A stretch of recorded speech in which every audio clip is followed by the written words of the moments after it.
Overtime hockey. There is nothing better on planet Earth. Everyone is trying to play hero ball, but not everybody is a hero. You see only one man has the cool, calm, and collected manner to be able to do something like that. And with the hope of an entire nation on his stick, Quinn Hughes delivers. Welcome into Bleav in USA, where we are here to talk everything Team USA at the 2026 Milan Olympics. And wow, we just watched something crazy. I mean, for the past 20, 30, I don't know how long it's been since the game ended. I've been trying to calm myself down. It's not working. But wow. I mean, I mentioned hero ball. Some people are built to play hero ball. We're going to talk about Mitch Marner. We're going to talk about Yaroslav Slavkovsky, Mika Zibanejad, and Arturi Larkin in a bit. But right now, it's about USA's hero, and that is Quinn Hughes. Quinn Hughes came up so big in the biggest stage ever, the biggest stage there can be, aside from, obviously, the Stanley Cup playoffs. And we're going to start with the overtime. So, my God. I mean, my heart was beating out of my chest the entire game. So, nothing really changed. It got a little unbearable for overtime. And, I'm an extremely, what would you call it? Superstitious. I'm a superstitious person. So I moved from my bed to my couch out there, back to my bed, standing up. I'm like, oh, it's not working. I guess it worked because we scored. Quinn Hughes, 2-1. USA wins in overtime over Sweden to move on to the semifinal rounds and staves off elimination for another day. I have notes that are more than pages long. I mean, if you saw these, they are the ramblings of a madman. Maybe if this airs on YouTube, I'll screen record and let it run. But for overtime, there's things you have to do. And it's very nice that the leadership on this team with Sullivan and Torts behind the bench, they know that the most important thing in overtime, and I'll get to the rest of the game, but the rest of the game as well, face-offs. And if you noticed, Vincent Trocheck came on and he was taking these face-offs. You might ask, why? Why would he do that? He's the 13th man. He's the guy that you have extra on the team. He shouldn't be taking those face-offs. Yes, he should. His face-off percentage is off the charts. He should be taking all of the face-offs. And he did until the end when it just got ridiculous. We were in their zone. It didn't make sense to. But if the face-off is at half, we're going to have a guy come in and take the face-off. And he won them. He won the most of the ones he took, which his numbers are great. So, and I have to say, my notes get really frantic from here. Horrible shot selection. Truly terrible. Like I said, overtime hockey comes around. Everybody tries to play hero ball. You got Jack Hughes launching shots from wherever. Austin Matthews launching shots. They were more high percentage. I thought Jack's was a little worse. Boldy, I think, plays a smart game. Listen, for the overtime, for those who are only watching Olympics, the NHL also operates with 3v3 overtime. However, it's only 5 minutes long. So there's a lot more pressure to get stuff going. And you still will see teams take the puck and go all the way out of the zone, knowing they can't come back in without everybody going out, but take it out of the zone and filter back through, do line changes, slow it down, play your game. That's going to be my motto for this episode. Play your game. That's what they needed to do. And they kind of didn't. They were rushing the zone, just ripping shots. What they were doing was they were looking for a deflection, which Markstrom was not giving us. He was not giving any sort of deflection, wasn't giving anything. He was swallowing it all up. And they were taking these low percentage shots in with guys in front and getting blocked. If one of those gets blocked, you got an odd man rush coming the other way. And I guarantee you our defensemen were pushing forward. So That would have been a forward, one of the guys who were meant to play offense, covering the back line on a breakaway, on an odd man rush, which basically you lose the game, right? So bad idea, bad shot selection. I liked towards the end, they slowed it down. Passed around and made the right looks, got guys open. That's what you're supposed to do. However, Quinn Hughes is a different animal. This guy is one of the best defensemen on planet Earth. I think most people would say Cale Makar and everybody else. I think there's no arguing anymore. It's Cale Makar, Quinn Hughes, and it's really close. I mean, he won the Norris in 2024. Let's not forget that.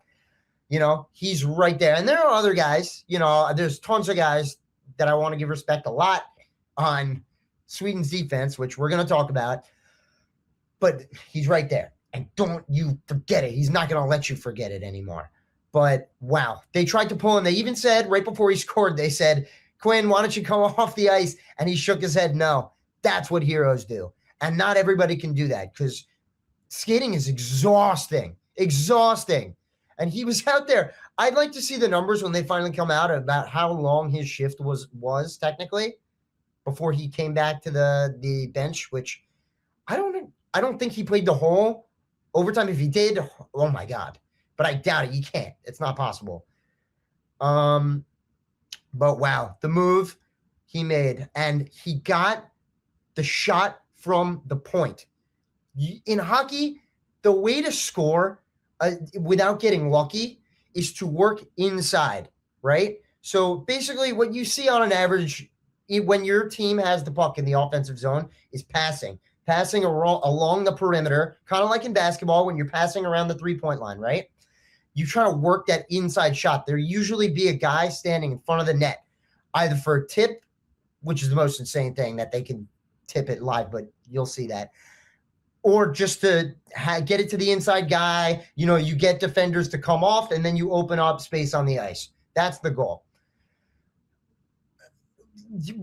You're never going to score from the perimeter. You can. It's not impossible. You got to be an amazing shooter, which there are plenty of on this team, but they're low percentage shots. That's not what you want to work for, right? What you want is the zone around, like if you were to draw two lines straight out from the goal, you want to be within that zone. That's where you want to be. That's where you want to shoot from, because you can get guys screening the goalie so they can't see it. Probably what happened on that goal. To be frank, I can't even watch it again. I'm so excited. And you have to shoot from there. And if you were paying attention, both goals we had tonight came from that. They were shots from the point that either got deflected in front or right in. Probably it had to have been screened. So that was overtime. I got to sift through the rest of these notes, but basically, play in the first was not great. It was a back and forth game. That's been the story all tournament with this team is slow starts.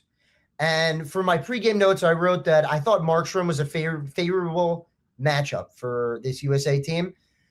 When I look down the Sweden goalie roster, the goalie room, you see Gustafsson, you see Markstrom, and you see Jesper Wallstedt.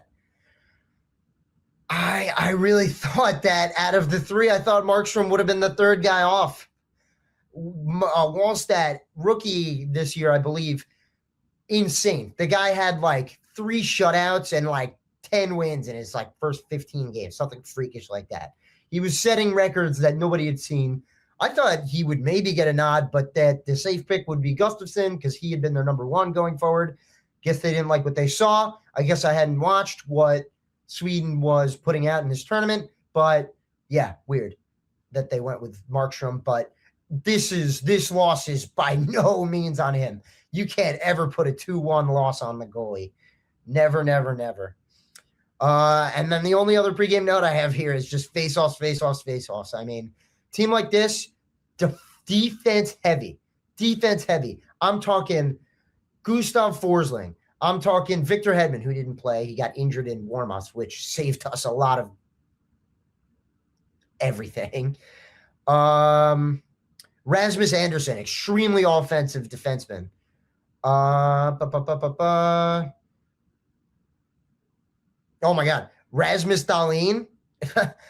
Guys, unbelievable. And Erik Karlsson, another offensive defenseman, former Norris Trophy winner.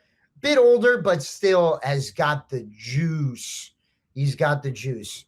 No, that's it for defensemen, but William Nylander is the best player on this team. He is freakish. I mean, he's Austin Matthews' teammate on the Maple Leafs.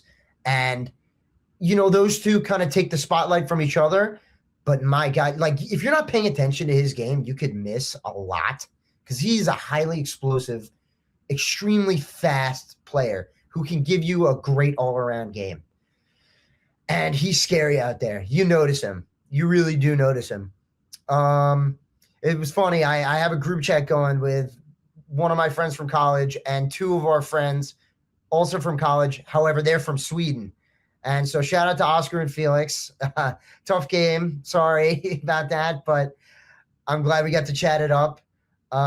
So for the first period, opening power play was weak. Extremely weak. Another slow start for this team. Selfish shots, not really working for anything, just trying to get a gauge. Just really not great scoring chances.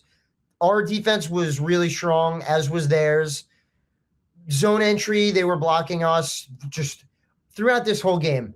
Sweden's forecheck is exhausting because they know with that strong defense to back them up, they can forecheck like crazy without having to worry too much about odd man rushes or anything like that. So they were on us in our zone. And we never, kind of the whole game, until not even in the third. I mean, they had us and we were not really coming at them in forecheck at all. And you can't really play a game like that.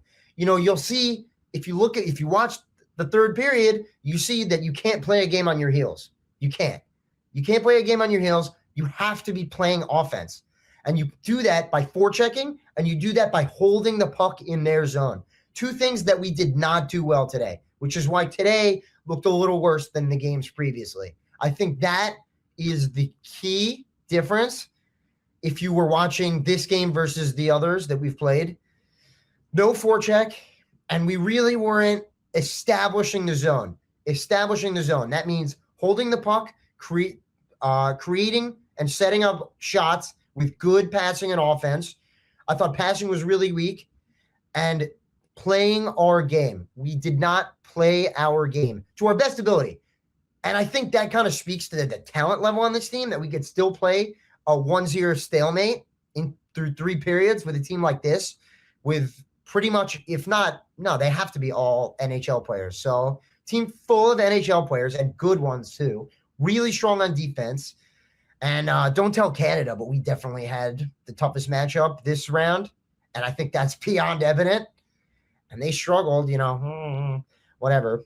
But so that was that. They were clogging the middle. They were clogging the middle, and then when they were finally pushed back on D, they would clog right in front of the net. So we weren't able to play our game.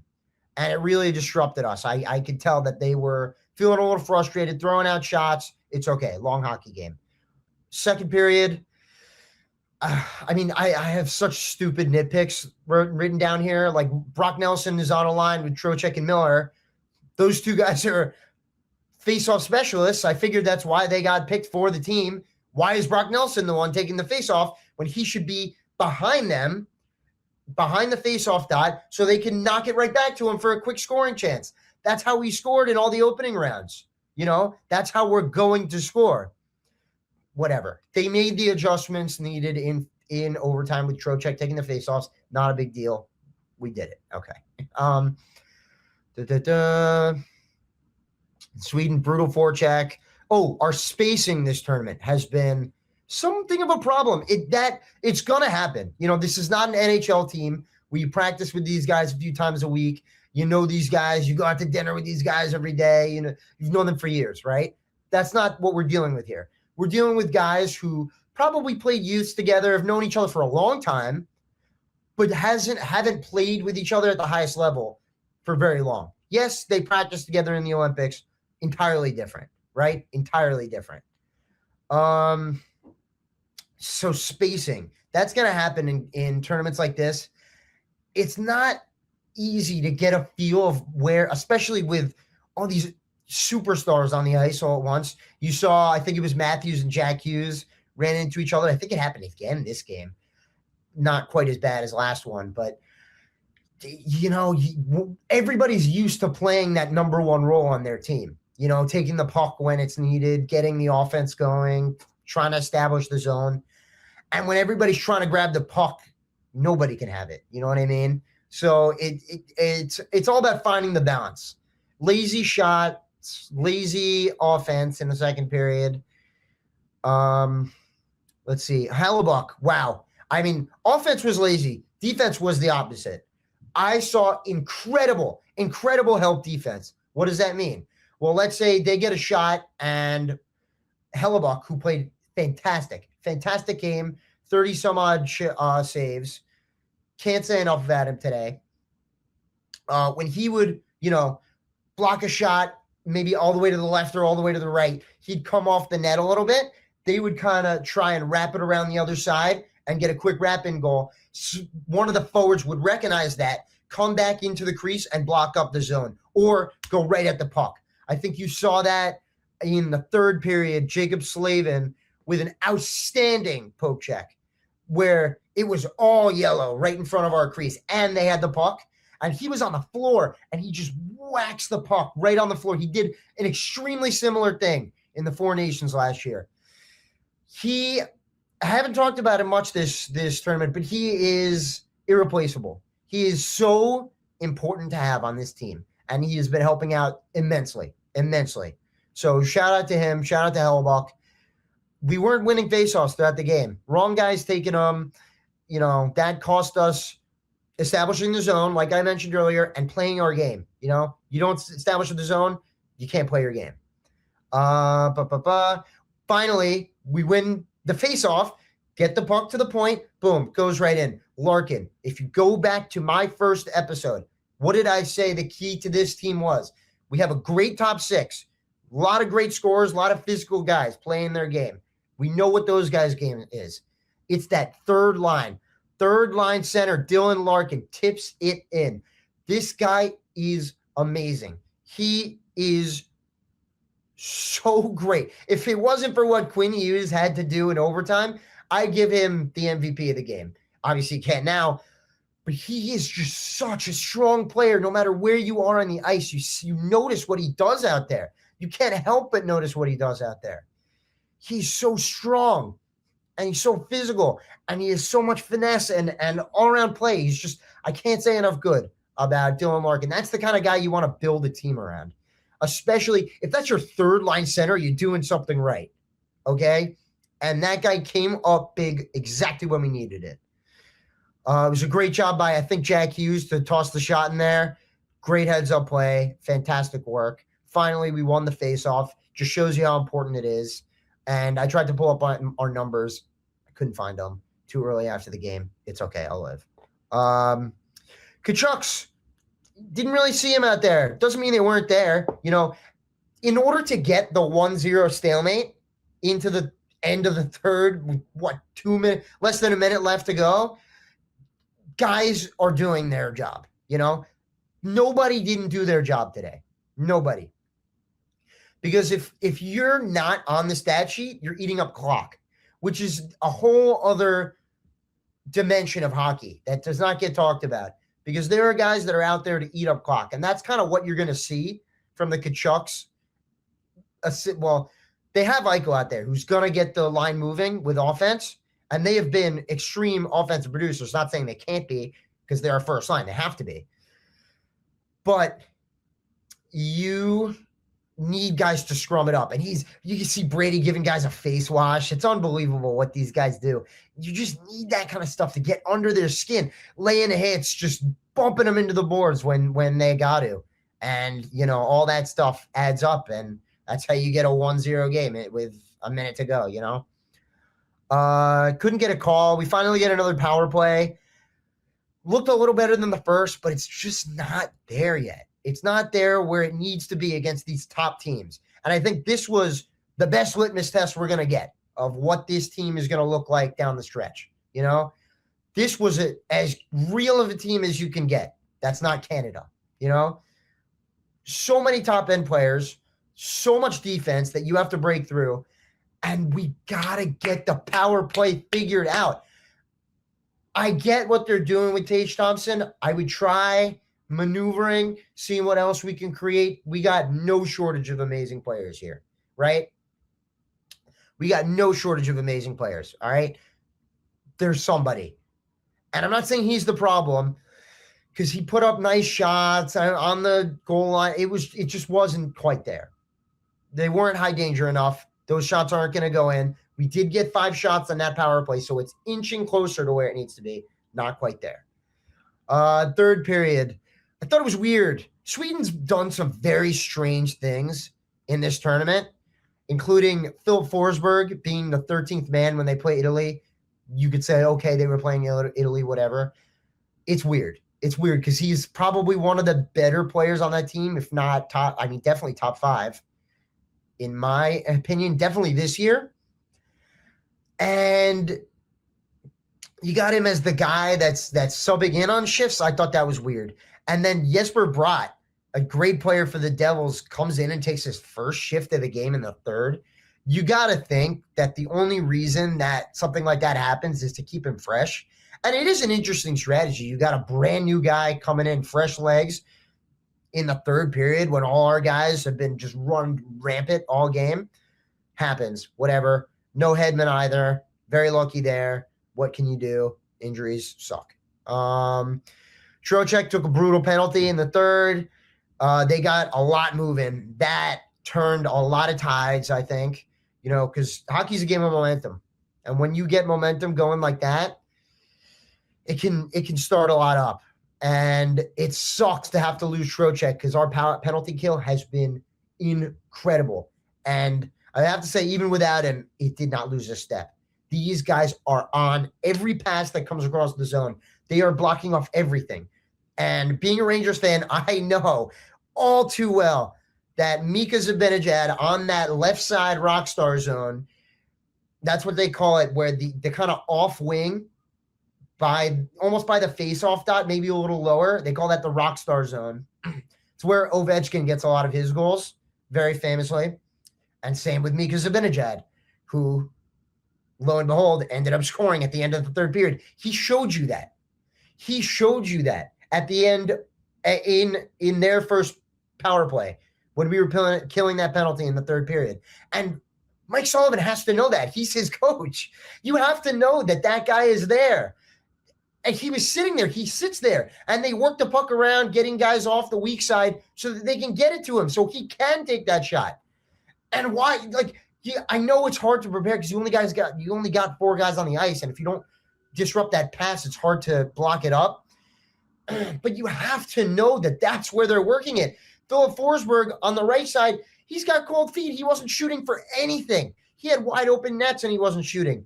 It was drawn up on a notepad somewhere to get that puck to Mika Zibanejad. And I can't help but think that Sullivan knew that. He had to have known that.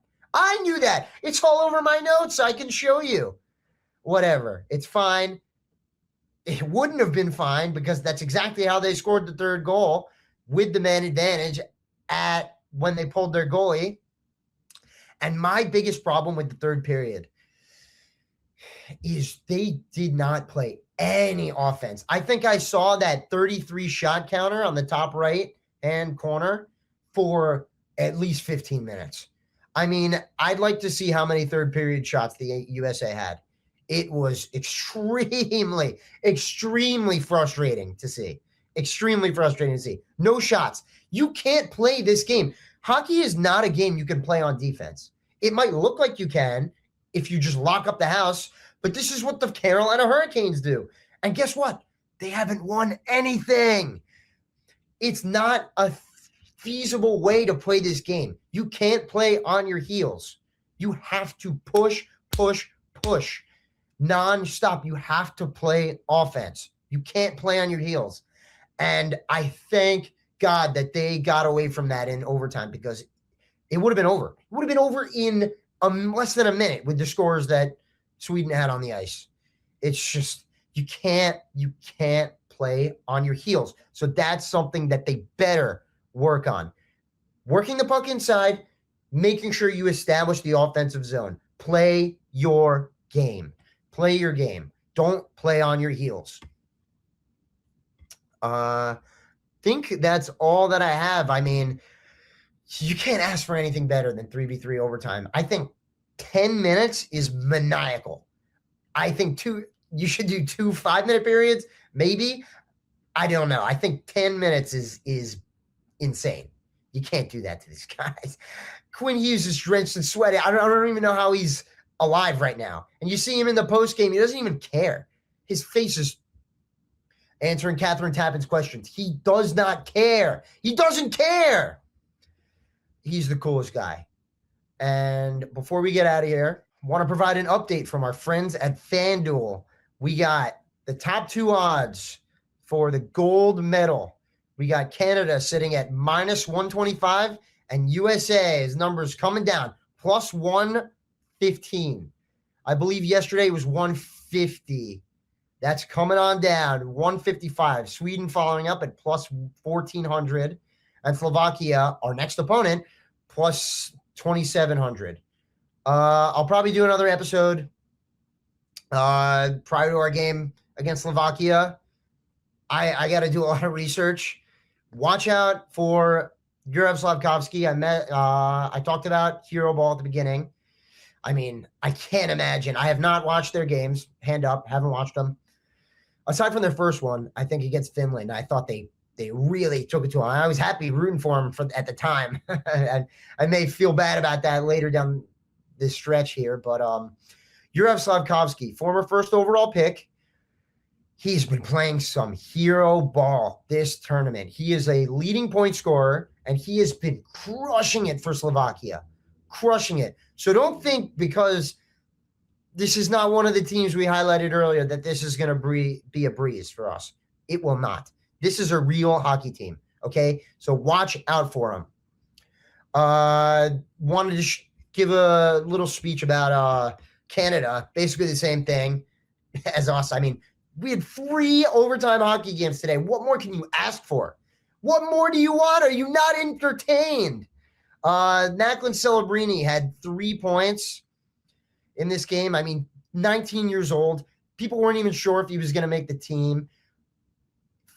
What is this, his second year in the league? Yes, second year.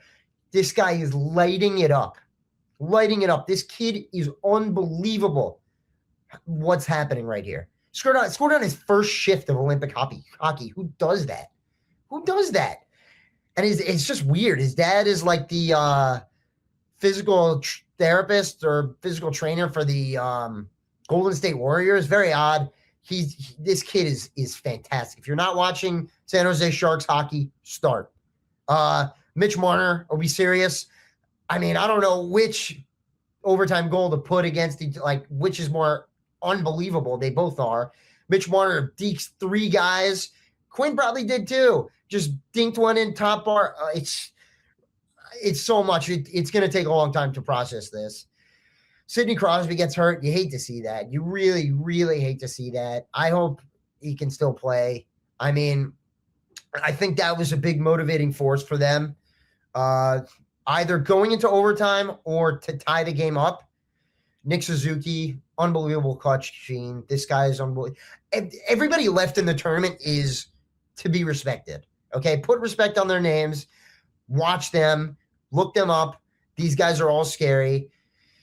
I had heard that the coach was saying, John Cooper, who I have the utmost respect for, as much as he frustrates me, the amount of times the Rangers have played the Lightning in the playoffs. one of the best coaches in hockey. Nothing bad to say about the guy. And he said, do not let this be Sidney Crosby's last ever Olympic shift where he have to leave the game early. And you know what? That's something I can get behind. One of the greatest players of all time. He deserves it. And he deserves to play again. I'm hoping he can. So, because, those checks really took it to him. Oh, there was just 3 back-to-back hits. It was just brutal. And they're going to be coming off a big morale boost. So will we. And funny enough, the one team that didn't go into overtime today, for better or worse, was Slovakia. So maybe they're more well-rested. Maybe they don't have that morale boost it takes in our next game. You don't know. But Canada's looking like they have no quit. We are looking like we have no quit. Finland also won in overtime, I Bleav. Anton, or Terry Lekkinen. Unbelievable. Just clutch off the breakaway. So not quite what those other 2 goals were. He had the open lane, but, that's how you win games. You get open. So, I mean, how better to end it? That's all I got here, but how better to end it than, oh, mama, don't you cry. USA hockey is do or die. Put a hockey stick in my hand. Send me off to a foreign land. Carl says I'll be a star. Together we will go very far. With a Gatorade in my glass, we will kick your blank. Bleav in USA, on Slovakia. Thanks for listening. Subscribe to Bleav. Hit us up. Follow us. Subscribe on all platforms. Twitter, whatever, Instagram. FanDuel, shout out to them. Shout out to Bleav. Thanks for letting me do this. And thank you to Quinn Hughes for letting me keep doing this so we can watch more USA hockey. See you guys in the next one.